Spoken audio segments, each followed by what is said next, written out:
La primera palada de tierra salió de la ladera el 14 de septiembre de 1873. Y ahí fue cuando empezaron los comentarios. Elena Novak había llegado al condado de Custer, Nebraska, 3 semanas antes con un carro, 2 bueyes, una vaca lechera y suficiente determinación para poner nerviosos a los demás colonos. No estaba construyendo hacia arriba. Estaba cavando hacia abajo. Para cuando había excavado 6 pies en la ladera orientada al sur, su vecino más cercano, un hombre llamado Garrett Fulton que había sobrevivido 2 inviernos dakotanos, había visto suficiente. Cabalgó hasta allí un jueves por la tarde y la encontró metida hasta la cintura en suelo de pradera, con las faldas atadas con cuerda, el sudor oscureciendo la espalda de su camisa de algodón. Señora, dijo, está haciendo una tumba, no un hogar. Elena no dejó de cavar. Si quisiera su opinión sobre dónde dormir, señor Fulton, se la habría pedido antes de comprar la tierra. Lanzó otra palada al montón creciente detrás de ella. Pero ya que vino hasta aquí, tal vez quiera ver cómo una mujer bohemia se prepara para el invierno. Aprenderá algo. 3 meses después, cuando la temperatura cayó a 41 grados bajo cero y el viento aullaba a través de las llanuras como nada que Garrett Fulton hubiera oído jamás, recordaría esas palabras. Las recordaría mientras veía su pila de leña desaparecer bajo 8 pies de nieve y su última brazada de astillas secas convertirse en astillas cubiertas de hielo que no prendían por mucho queroseno que usara. Elena tenía 42 años ese otoño, viuda desde hacía 16 meses. Su esposo había muerto de cólera en el camino hacia el oeste desde Iowa, enterrado en algún lugar a lo largo del río Little Blue en una tumba que nunca volvería a ver. Habían planeado homesteadear juntos, 160 acres bajo la nueva ley, construir algo permanente, tal vez empezar de nuevo después de perder su primera granja por deudas en Cedar Rapids. Ahora lo hacía sola. Había pasado su primera semana en Nebraska viviendo en el carro, estudiando la tierra, caminando cada acre de su reclamo. El cuarto de sección en el que había presentado solicitud estaba donde la pradera ondulada comenzaba su largo ascenso hacia las colinas de arena, un paisaje que se extendía en olas de hierba que se volvían doradas en septiembre y blancas en noviembre. Había un arroyo que corría todo el año en la esquina noroeste, un grupo de algodones a lo largo del agua y esta ladera orientada al sur que captaba el sol de la mañana y bloqueaba el viento del norte. Ahí construiría, no en la cima de la colina donde todos los demás ponían sus casas de césped. Había crecido en un pueblo cerca de Tabor donde su abuelo guardaba vegetales de raíz en un sótano subterráneo que se mantenía fresco en verano y no se congelaba en invierno. Había visto a su madre preservar comida en ese espacio durante 20 años sin perder un solo frasco por cambios de temperatura. El principio era simple. La tierra mantenía su temperatura, amortiguada contra los extremos. Bajando lo suficiente, encontraría suelo que se mantenía alrededor de 50 grados todo el año. Más cálido que el aire invernal, más fresco que el veraniego.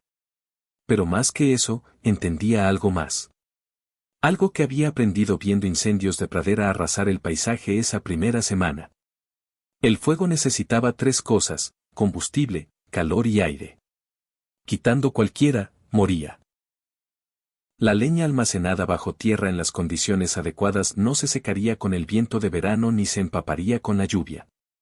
Se curaría lentamente, se mantendría estable y, si lo diseñaba bien, podría mantener su suministro de combustible protegido bajo el mismo piso que pisaba. Los vecinos empezaron a aparecer en parejas a finales de septiembre.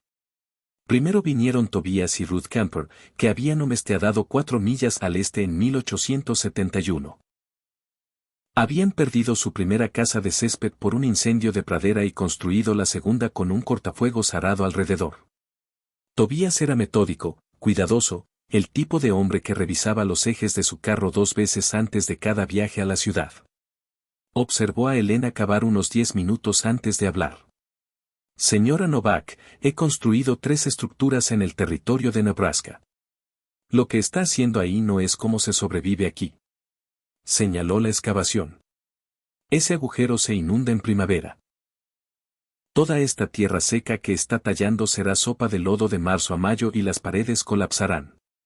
Lo he visto pasar con sótanos de raíces que no estaban bien apuntalados. Elena hizo una pausa, se apoyó en la pala.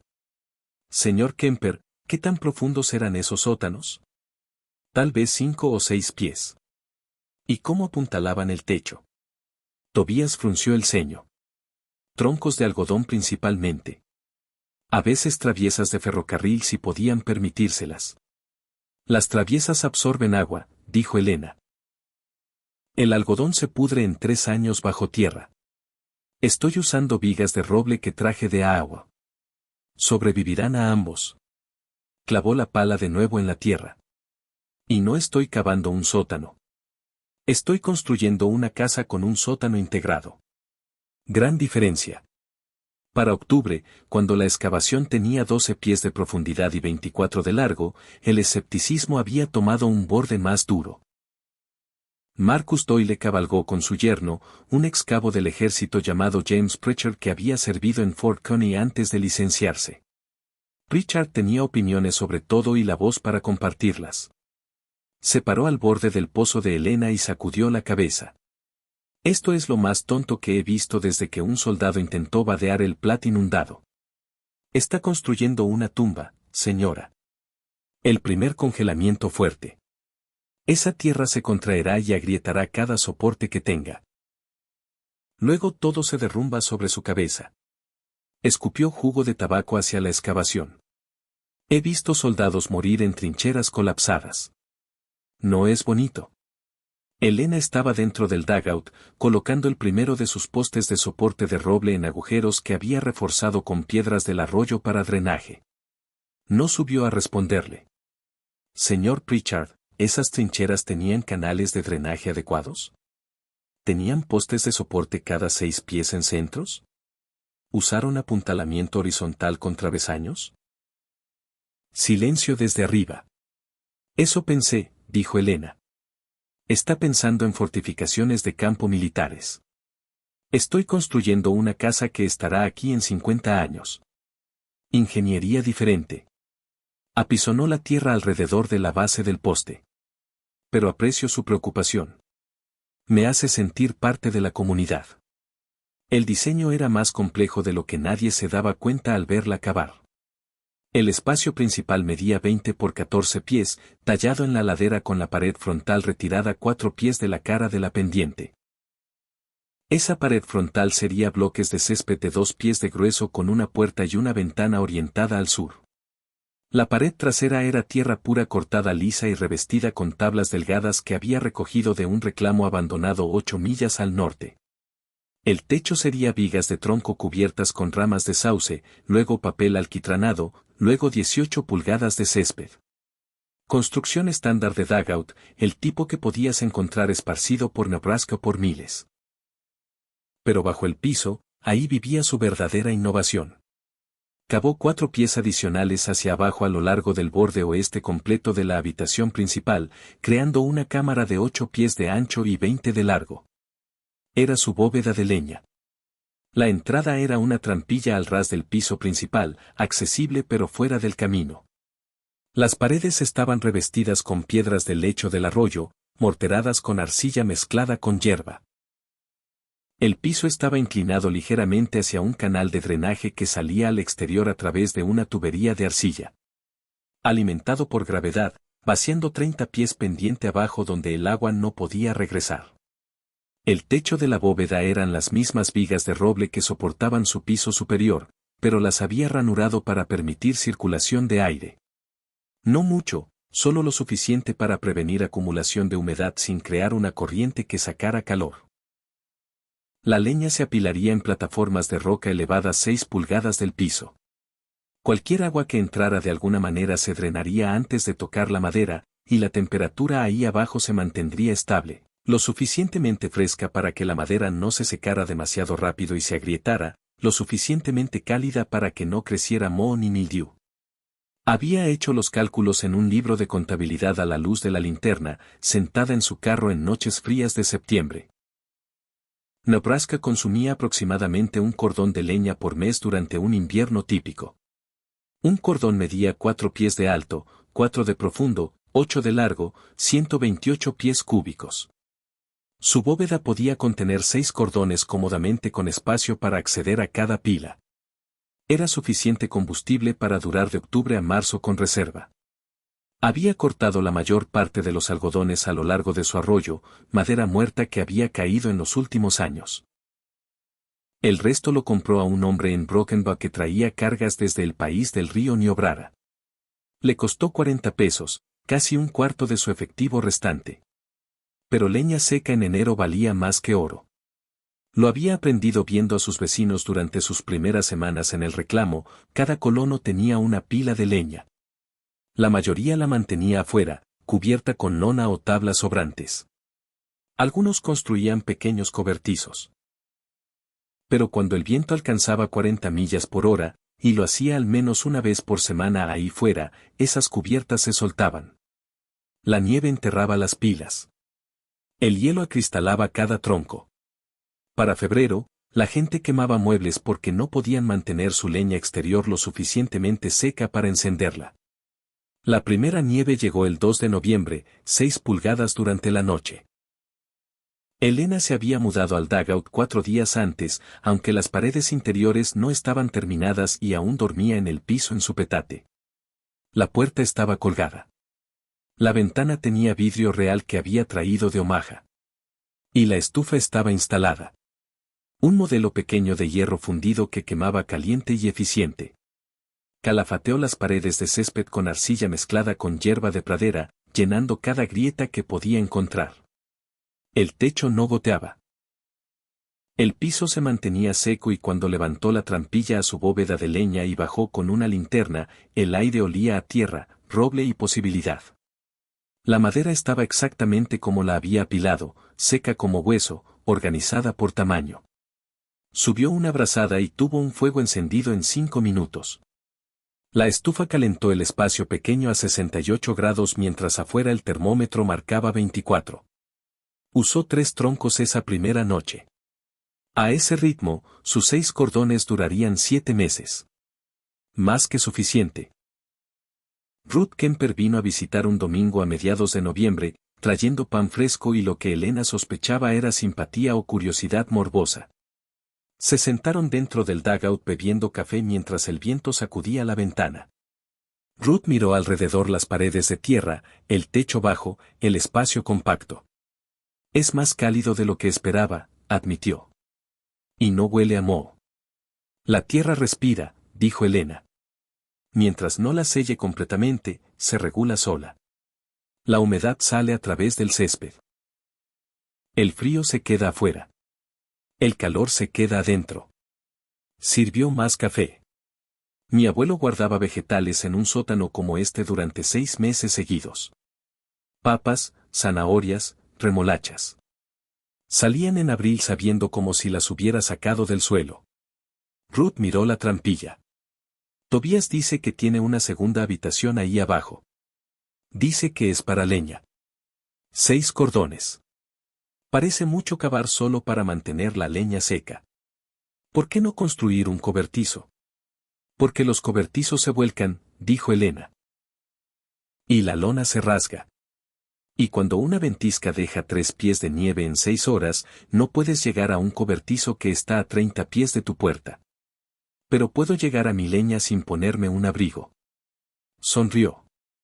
Además, cavar fue gratis. La madera cuesta dinero. Ahora, esto es lo que quiero que hagas. Si esta historia suena como el tipo de sabiduría práctica que vale la pena preservar, tómate un segundo para presionar ese botón de suscribirse. Estamos documentando técnicas que mantuvieron familias vivas en la frontera. Conocimiento que desaparece más rápido que los viejos que lo recuerdan. Su suscripción ayuda a mantener esta investigación en marcha. Gracias por estar aquí. Diciembre llegó con temperaturas que hacían que noviembre pareciera primavera. El 8, el mercurio marcó 6 grados al amanecer. El 14, cayó a -2. Elena quemó medio cordón esa semana, pero cada pieza de leña que subía de la bóveda prendía con el primer fósforo. Mientras tanto, sus vecinos aprendían la diferencia entre astillas secas y astillas congeladas. Garrett Fulton pasó cabalgando el 18 de diciembre, se detuvo en su puerta. Señora Novak, le pagaré 10 pesos por una semana de leña seca. No tengo sobra para vender, señor Fulton. 15 pesos. Aún no, pero si quiere, le mostraré cómo construir lo que construí. Venga la primavera, puede cavar su propia bóveda. La miró por un largo momento. La primavera está lejos cuando estás quemando leña verde que humea más de lo que calienta. Entonces supongo que tendrá mucho tiempo para pensar en ingeniería, dijo Elena. No era cruel al respecto, pero no iba a agotar sus reservas para resolver problemas que una mejor planificación habría prevenido. La semana de Navidad trajo el tipo de frío que hacía doler los pulmones al respirar. -18 en Nochebuena, -23 en Navidad por la mañana. El sol salió pálido y distante, sin calentar el aire. Elena pasó el día adentro, horneando pan en su estufa, leyendo un libro que había traído de Iowa, cómoda en el constante calor de 65 grados que mantenía su dugout. Usó 4 troncos ese día. Afuera, el viento extraía calor de cada estructura sobre el suelo más rápido de lo que las estufas podían reponerlo. Familias se acurrucaban bajo mantas. Los niños dormían vestidos. Los hombres salían a sus pilas de leña y encontraban bloques sólidos de hielo que requerían un hacha para separar. Algunos quemaban muebles. Algunos quemaban cercas. Algunos consideraban seriamente quemar las paredes de sus propios cobertizos solo para mantenerse lo suficientemente calientes hasta la mañana. Marcus Doyle perdió 3 dedos por congelación intentando partir troncos congelados el 26 de diciembre. El Dr. Patterson cabalgó desde Broken Bow, un viaje de 40 millas, y los amputó en el primer nudillo. Doyle viviría, pero nunca volvería a agarrar un hacha igual. La ventisca empezó el 14 de enero de 1874. Elena estaba acarreando agua del arroyo cuando notó el cielo. Tenía ese color gris amarillento que significaba nieve. Pero peor que eso, el aire se había quedado quieto, completamente quieto. Sin viento en absoluto. La temperatura era 12 grados, que no era terrible para estándares de Nebraska, pero esa quietud la ponía nerviosa. Había crecido oyendo historias de ventiscas que mataban gente a 50 pies de sus propias puertas, tormentas donde la nieve caía tan espesa y rápida que no veías tu mano frente a la cara. Llenó ambos baldes de agua, los llevó adentro, luego volvió por 2 más. Trajo leña extra, más de la que necesitaría por una semana, y la apiló cerca de la estufa. Luego revisó sus suministros. Harina, frijoles, sal, cerdo, café, manzanas secas. Suficiente para un mes si era cuidadosa. Llenó cada contenedor que tenía con agua de los baldes. Luego se instaló a esperar. La nieve empezó a las 3 de la tarde. Ligera al principio, solo copos flotando en esa quietud espeluznante. A las 4, caía más fuerte. A las 5, había llegado el viento. No el viento constante de pradera que soplaba todos los días. Esto era otra cosa. Era viento que gritaba. Viento que golpeaba el lado de su dugout y hacía temblar la tierra. Miró por su ventana mientras la visibilidad bajaba de 100 yardas a 50 a 20 a nada. A las 6, no podía ver los algodones a lo largo del arroyo. A las 7, no podía ver la pila de leña que había dejado afuera, la que deliberadamente mantenía como señuelo apilada con leña verde que no planeaba quemar. El termómetro afuera de su ventana marcaba 8, luego 4, luego 0. Luego cayó bajo 0 y siguió bajando -6, -12, -18. El viento debía estar a 50 millas por hora, tal vez 60. Encontraba cada grieta diminuta en sus paredes de césped y silbaba a través. Metió trapos en las grietas. La temperatura dentro de su dugout cayó a 58 grados. Añadió más leña a la estufa. 59, 60, 62. Se estabilizó ahí. Afuera, el viento creaba un factor de enfriamiento que mataría piel expuesta en menos de 5 minutos. Adentro, Elena estaba lo suficientemente cálida para leer a la luz de la lámpara. La tormenta duró 41 horas. Cuando finalmente paró en la mañana del 16 de enero, el sol salió sobre un paisaje que parecía otro planeta. La nieve se había amontonado a alturas que nadie había visto antes. El granero de Garrett Fulton estaba enterrado hasta el techo. El gallinero de los Kemper había desaparecido por completo. Las aves congeladas sólidas adentro. Montones cubrían cercas, carros, edificios externos. La temperatura esa mañana era menos 34 grados. El viento había bajado a tal vez 10 millas por hora, pero era suficiente para mantener el factor de enfriamiento mortal. Elena esperó hasta el mediodía antes de abrir su puerta. La nieve se había amontonado contra el frente de su dugout. Pero como lo había construido en la ladera con la entrada retirada, el montón era solo de unos 3 pies de profundidad. Podía cavar. Podía llegar al arroyo. Más importante, podía respirar. Las estructuras sobre el suelo no tuvieron tanta suerte. La chimenea de James Pritchard se había congelado sólida con hielo por condensación. El humo se había acumulado en su casa, forzándolos a elegir entre asfixia o congelación. Habían abierto una ventana. La temperatura dentro de su hogar había caído a menos 15 grados. Habían sobrevivido subiéndose a la cama juntos, completamente vestidos, apilando cada manta que tenían encima y rezando por despertar. Lo hicieron, pero apenas. Ruth Kemper había intentado que su esposo alcanzara su leñera durante lo peor de la tormenta. Él ató una cuerda alrededor de su cintura y su esposa sostuvo el otro extremo mientras él se abría paso a través de los montones. Había avanzado 15 pies antes de que el viento lo derribara. Ruth lo había jalado de vuelta adentro usando la cuerda. Su cara estaba congelada. Sus dedos blancos. Le había salvado la vida con esa cuerda. Pero había sido cerca. Demasiado cerca. Marcus Doyle, aún recuperándose de sus dedos amputados, se quedó sin leña el segundo día de la tormenta. No porque no tuviera, porque estaba enterrada bajo 8 pies de nieve y no podía alcanzarla. Había quemado 2 sillas, una mesa y medio puerta de su cabaña antes de que su yerno irrumpiera desde la casa de al lado con una brazada de leña apenas lo suficientemente seca para encender. La familia Hendricksen, colonos de Suecia que habían llegado la primavera anterior, había perdido todo su suministro de leña cuando su cobertizo colapsó bajo la carga de nieve.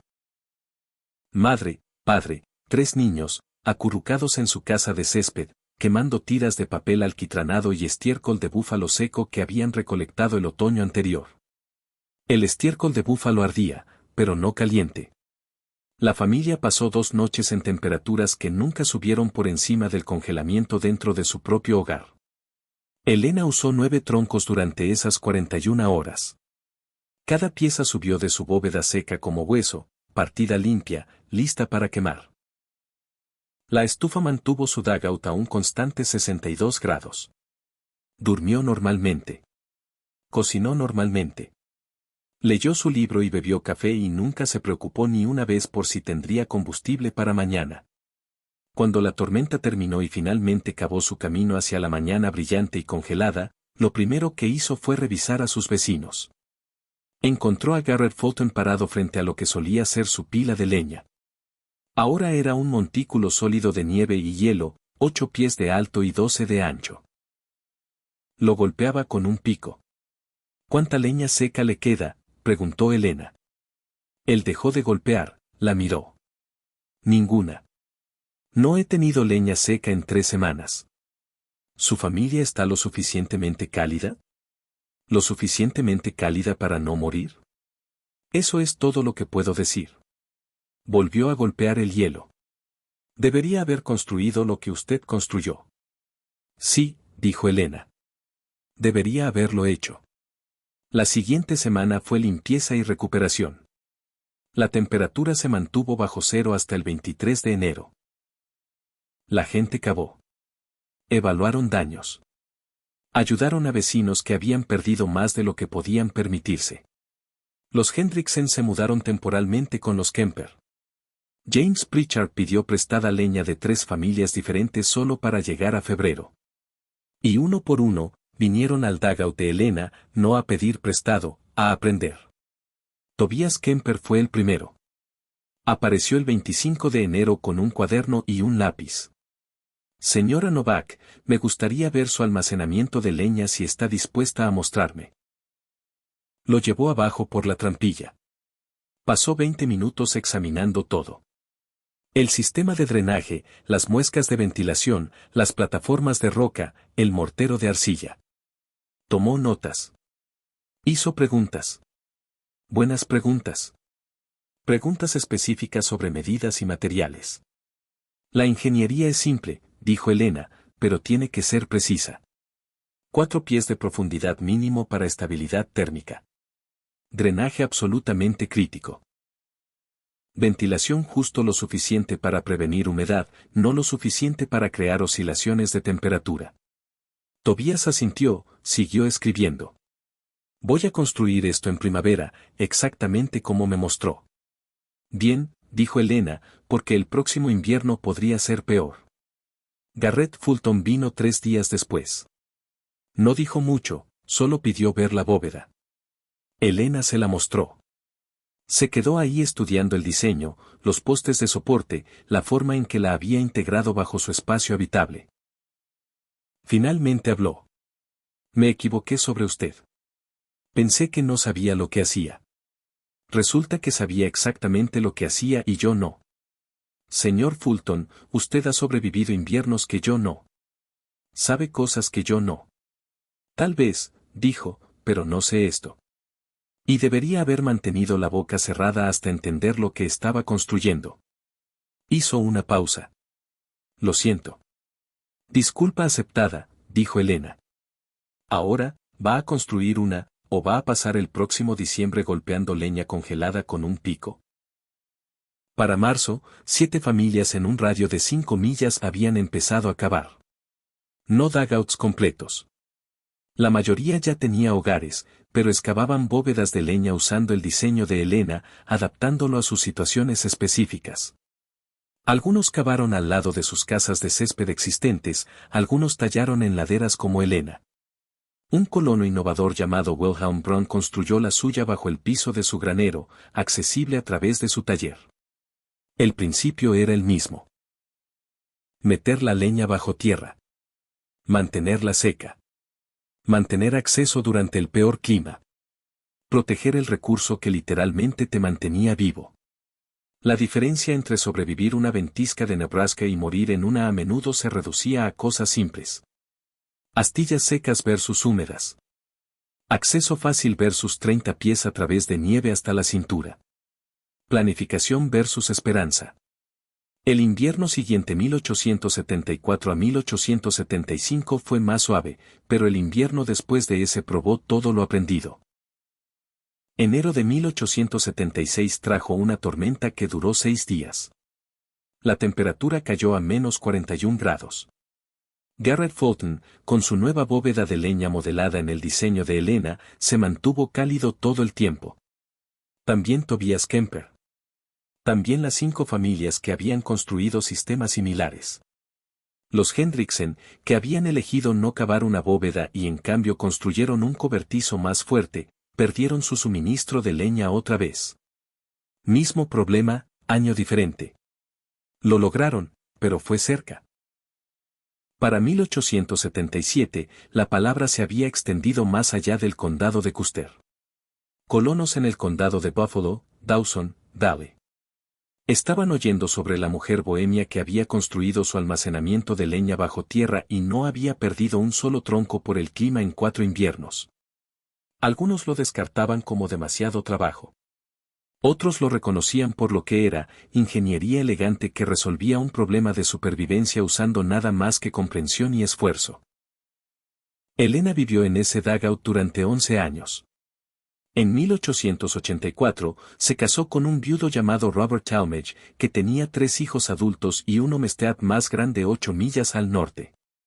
Se mudó a su lugar pero mantuvo su reclamo original, arrendándolo a una joven pareja de Eleanor. Vivieron en su dugout por 6 años y reportaron lo mismo. Temperatura estable, leña seca, desperdicio mínimo de combustible. La vivienda duró hasta 1903 cuando los nuevos dueños finalmente construyeron una casa de madera con tablones aserrados y comodidades modernas. Llenaron el dugout y plantaron maleza sobre él. Pero el principio que Elena había demostrado, que la ingeniería inteligente vence a la fuerza bruta cada vez.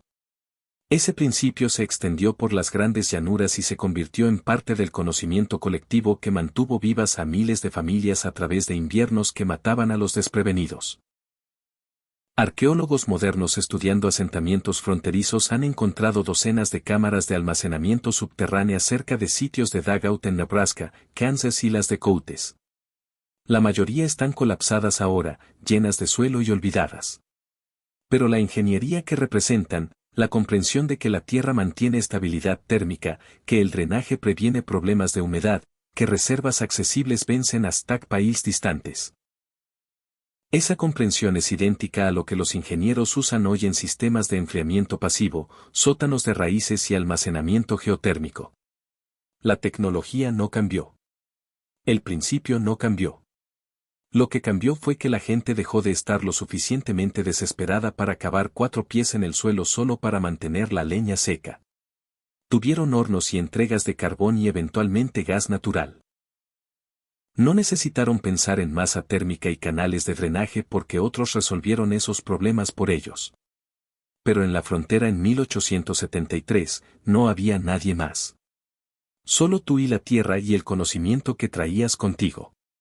Elena Novak trajo conocimiento de un pueblo en Bohemia donde su abuelo había entendido algo sobre almacenamiento subterráneo que la mayoría de los colonos americanos no habían considerado. Lo adaptó a las condiciones de Nebraska. Lo construyó con precisión. Y cuando llegó la crisis, y siempre llegaba, estaba lista. Los críticos que la cuestionaron ese primer otoño aprendieron. Algunos aprendieron rápido después de la primera ventisca. Algunos tardaron más, pero eventualmente todos entendieron que la burla es barata y la supervivencia es cara. El hombre que te llama tonta en septiembre podría rogarte prestada tu astilla seca en enero. Los vecinos que se ríen de tu dugout podrían estar cavando el suyo en marzo. Esa transformación de escepticismo a respeto a imitación. Así se propaga el conocimiento en la frontera. No a través de libros o conferencias, a través de supervivencia, a través de prueba, a través de una ventisca de 41 horas a menos 34 grados cuando la diferencia entre tu familia viviendo o muriendo es si puedes encender un fuego con el primer fósforo. Elena murió en 1911 a los 80 años, sobrevivida por su segundo esposo, 7 hijastros y una reputación como una mujer que había entendido ingeniería antes de que la mayoría de los hombres en el condado de Custer supieran qué significaba la palabra. Su obituario en el periódico de Broken Bow mencionó su enfoque innovador a la construcción de Homestead. No mencionó la bóveda de leña. Ese detalle era demasiado técnico, demasiado específico. Pero la gente que había vivido esos primeros inviernos, los que la habían visto cavar ese primer agujero en la ladera en septiembre de 1873, recordaban. Recordaban porque habían copiado lo que construyó. Porque sus hijos se mantuvieron cálidos usando sus principios. Porque en la aritmética brutal de la supervivencia fronteriza, Elena Novak había hecho los cálculos correctamente y ellos habían aprendido de su ejemplo. Si encontraste esta historia valiosa, si aprecias la preservación del conocimiento práctico fronterizo que desaparece rápidamente de la memoria viva, considera presionar ese botón de like y compartir este video con alguien que valora la sabiduría tradicional. Estas historias no son solo historia. Son documentación de principios de ingeniería que funcionaron entonces y aún funcionan ahora. Son prueba de que las soluciones más simples, cuando se construyen correctamente, a menudo superan a las complejas. Y recordatorios de que la persona que subestimas hoy podría ser la que salve tu vida mañana. La última vez que alguien vio evidencia física del dugout original de Elena fue en 1957 cuando un granjero araba el viejo reclamo Novak y su tractor rompió en una cavidad a unos 4 pies bajo tierra, bajó con una linterna y encontró los restos de la bóveda de leña. Postes de roble aún de pie, plataforma de roca intacta, canales de drenaje visibles. Tomó algunas fotografías y se las mostró a su abuelo, quien recordaba a Helena Talmadge como una mujer vieja que venía a la iglesia en Broken Bow, incluso cuando apenas podía caminar. El abuelo dijo que había sido la persona más inteligente que había conocido, hombre o mujer, educada o no. Dijo que había entendido cosas sobre construcción y clima que la gente con títulos de ingeniería no podía comprender.